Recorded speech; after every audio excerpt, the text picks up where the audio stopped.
Hey, it's me, Bobbert, and this is my short impression video on the Splatoon 2 Global Testfire uh, event. I'm going to try to keep this short and scripted, mainly because there's not really much to talk about. Mainly because Splatoon 2 plays pretty much the same as the first Splatoon game, which is not a bad thing at all. I really expected that. The only thing really different about the game so far is the one weapon you get to try out, which is the dual sprat gun or the sprat 3 as you see right there, and the different stages, which is pretty fun. I won't get into too much specifics, mainly because it's pretty much the same stage, but different layouts.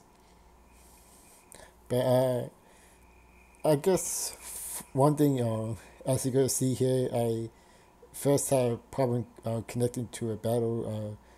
I experienced some minor internet problems, but I'm assuming that's on the end of my connection. I don't think anybody else had that big of an issue, or at least a similar issue. But pretty much, uh, there's not much complaint. Is if you like the first Splatoon, then you're definitely gonna like this one when it comes out. So if you're planning to buy a Nintendo Switch, this is the game you want to wait for. That way you can, don't have to worry about buying, Mario Odyssey for the holiday. I mean, buying a Switch to get Mario Odyssey for the holiday. Unless you already bought it for Zelda like I did. But I do have some complaints about the Global Testfire. Now, I'm assuming that there's going to be another one coming out in maybe April or May, maybe even June, to do another test with the different modes. Nintendo hasn't said anything about that so far, but uh, I'm just assuming since the game's coming out in summer that it gives them plenty of time to try out another Global Testfire. But the one thing I dislike is, well, not the super jump in general, but uh, when you do a super jump to get to a teammate, uh, other players, even the enemies themselves, can see, the icon of, well, specifically the enemies can see the icon that you about to land right there. I feel like this gives like an easy opportunity for the enemy to kill you in one hit, especially the one with the sniper rifle or the sprat sniper rifle. Excuse me, little tongue twister right there. But I think Nintendo should make it where only your allies can see where you're about to land and not your enemies.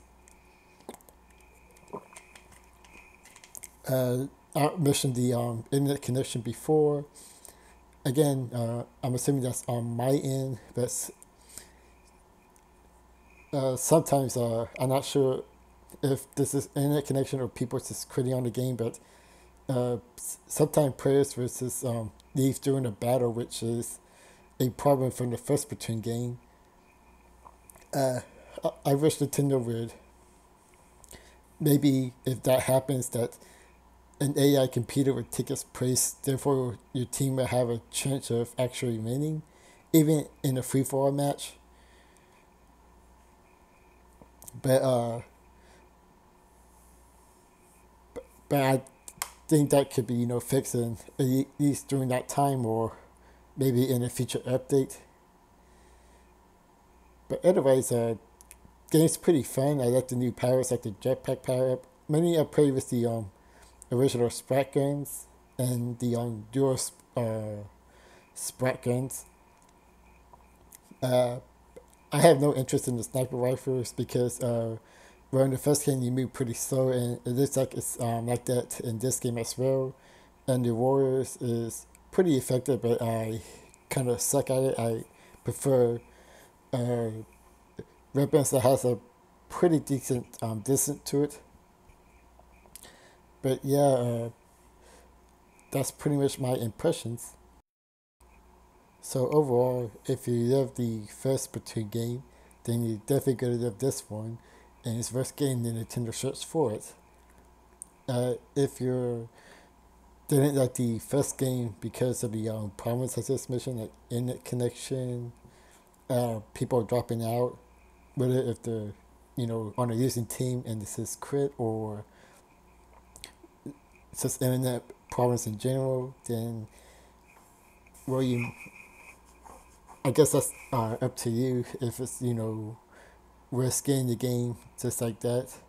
I mean, or if you if that turn you off to the first Splatoon game, then where the problems still persist, then I don't see any reason why you'd be interested in the second Splatoon game, unfortunately. But again, that's a judgment call. I myself love this game. I can't wait till it comes out and do a review on it. Technically, this is my first video on a Nintendo Switch game. It was going to be Legend of Zelda Breath of the Wild or Super Ballman or, but Legend of Zelda Breath of the Wild is taking a lot of time, and I just keep on getting sucked in, traveling around the world, even though I have like an objective to complete. That game is pretty addicting. I'll probably give like an impression video just like this one on Breath of the Wild, mainly so that I can uh, at least get something out there and then make Super Bomberman all the next game. But then again, it's like if the schedule is if all the video games release is still on schedule, then I have Ukulele coming up. Definitely need to finish up on the Railroad Retrospective. Next one is Banjo Tooie. Like I should have got that done before Ukulele came out. That would have been a perfect video. And I also got another Versus video coming out. You'll probably see that probably in a couple of weeks. But my next video coming out is a top 5 list. So stay tuned from that. Hopefully that'll be a couple of days from now.